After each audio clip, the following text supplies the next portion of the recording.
Hi friends, welcome to Kadam Study Center. So in this lecture we will going to start assignment number 5 of DBMS practical. Okay, ये second last assignment है. इसके बाद एक assignment है assignment number 6. इसके बाद आपके DBMS के सारे प्रैक्टिकल खत्म हो जाते हैं. Okay, so let's start. So first है आपने यूनियन पढ़ा है, यूनियन ऑल पढ़ा है, हमने थर्ड चैप्टर में सब पढ़ा है.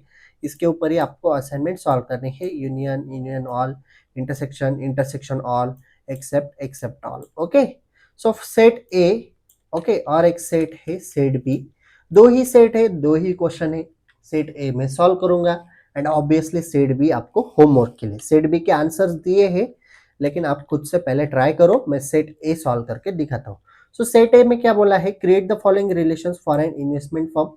ईएमपी है एंड इन्वेस्टर यानी एम्प्लॉय एंड इन्वेस्टर में रिलेशन है. ओके, एक एम्प्लॉय ज्यादा इन्वेस्टमेंट्स में भी इन्वेस्ट कर सकता है. Okay, we can be investor but an investor need not be an employee firm. यानी एक एम्प्लॉय इन्वेस्टर हो सकता है लेकिन इन्वेस्टर एम्प्लॉय हो सकता है क्या, नहीं हो सकता. ओके, एंड लास्ट में हमें 4 क्वेरीज है वो सॉल्व करने हैं. Okay, so let's start.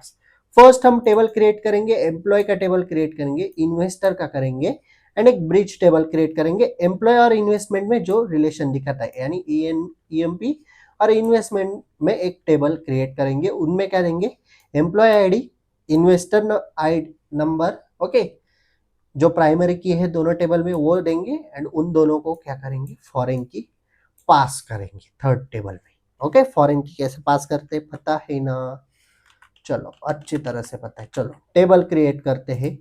मैं सिंपली यहाँ से कॉपी करता हूँ क्योंकि हमारा समय भी बचना चाहिए. चलो एसक्यूएल में आ जाओ, इसे थोड़ा बड़ा कर देता हूँ. पेस्ट किया, देखो टेबल क्रिएट हो गया. एम्प्लॉय का शो भी करूंगा आपको, पहले तीनों टेबल में क्रिएट करता हूं देन आपको शो करता हूं.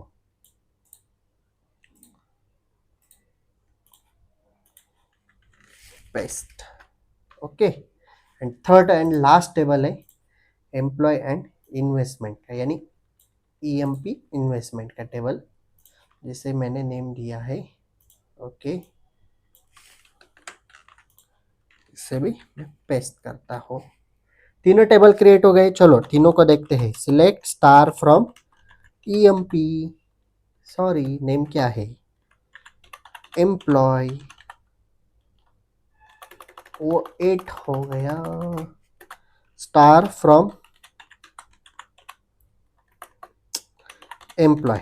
ओके, दिख गया एम्प्लॉय का टेबल. देन है सिलेक्ट स्टार फ्रॉम इन्वेस्टर का टेबल, INVESTOR. ये भी आ गया क्योंकि इसमें अभी डेटा इंसर्ट किया हुआ नहीं है. सिलेक्ट स्टार फ्रॉम, फिर से 8 आ गया. Select star from EMP investment, EMP investment, INVESTMENT. ये भी टेबल आ गया. इसमें ईएमपी आईडी और इन्वेस्टमेंट नंबर है, दोनों के फॉरेन की पास की गई है. Okay, next. अभी इसके अंदर हम वैल्यूज डाल लेते हैं कुछ. तीनों टेबल में हम वैल्यूज पुट करते हैं. कॉपी एंड यहाँ पे आके पेस्ट. हो गई इंसर्ट. सिंपली आपको इंसर्ट करते जाना है.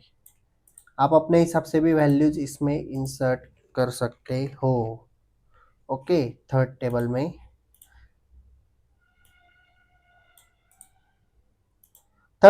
कैसे इंसर्ट किया है देखो, आपको दिखाता हूँ. थर्ड टेबल में आओ, देखो इंसर्ट इनटू ईएमपी वैल्यूज 1 101 3 103 2 103 यानी एम्प्लॉय आईडी और इन्वेस्टमेंट नंबर. ओके, जो प्राइमरी की के साथ पास किया हुआ है वही हमने यहाँ पे लिखा है. इंसर्ट हो गए तीनों के तीनों. अभी एक बार फिर से दिखा देता हूँ टेबल आपको, जस्ट वेट फॉर सेकंड. आ गया एम्प्लॉय का, इन्वेस्टर का आ गया, एम्प्लॉय इन्वेस्टर का आ गया. देखो तीनों टेबल आपके सामने है. एंड जो 4 क्वेरीज है, 4 क्वेरीज है हमारे पास, वो अभी हम सॉल्व करते हैं 1 बाय 1. देखो डिस्टिंक्ट नेम ऑफ कस्टमर यानी ऐसे कस्टमर के नेम चाहिए हु आर आइदर एम्प्लॉयज और इन्वेस्टर और बोथ. एक तो वो एम्प्लॉयज है या फिर इन्वेस्टर है या फिर दोनों है. ओके, तो हम यूनियन यूज करेंगे। यूनियन क्या करता है, कंबाइन करता है सारे ऑपरेशन या फिर सारे वैल्यूज को। Okay, so select employee name as customer name from किस टेबल में से, employee, union select investor name, यानी आईएनवी नेम लिया है इसलिए यहाँ पे आईएनवी लिखा, फ्रॉम इन्वेस्टर टेबल। ओके, चलो इसे कॉपी करके दिखाता हूं। कॉपी करके इसे हम यहाँ पे एसक्यूएल में जाके पेस्ट करते हैं। पेस्ट किया तो देखो ऐसे कस्टमर जो एम्प्लॉय भी है इन्वेस्टर भी है या फिर दोनों है, तो ऐसे हमारे पास 7 रोज है। ओके, चलो नेक्स्ट क्वेरी, सिंपल सिंपल है।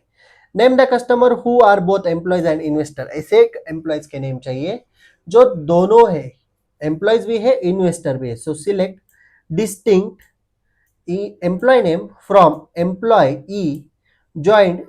ज्वाइंट क्या करना है, employee investment E I on E dot E M P I D, E I dot E M P I D, join investor I on E I dot I N V number is equal to I dot investment number. Okay, ये E और आई हमने अलग लिया है। Okay, क्योंकि हमें ऐसे customer के नेम चाहिए जो दोनों है, इन्वेस्टर भी है और एम्प्लॉय भी है। देखो ये तीनों नेम आ गए, ये तीनों नेम ऐसे है जो एम्प्लॉय भी है और इन्वेस्टर भी है। थर्ड क्वेरी है name of the employees who are also investor. ऐसे एम्प्लॉयज के नेम चाहिए जो इन्वेस्टर भी है। Select distinct E.emp name from employee joint employee investment EI on E.emp ID equals to E.emp ID। Okay, so इसे हम run करते हैं। हमें 4th चैप्टर पढ़ना है, उसमें हमें नॉर्मलाइजेशन पढ़ना है। उसके बाद आपको ये अच्छी तरह से समझ में आ जाएगा। सो देखो ऐसे कस्टमर है जो एम्प्लॉय के साथ साथ भी इन्वेस्टर भी है। Okay, name the employees who are not investor. ऐसे एम्प्लॉयज के नेम चाहिए जो इन्वेस्टर नहीं है। So select E.emp name from employee के टेबल में से where E.emp ID not in, इसके अंदर not in, select employee ID from employee investment. Okay, copy करते हैं, पेस्ट करते हैं, हो गया हमारा सेट ए।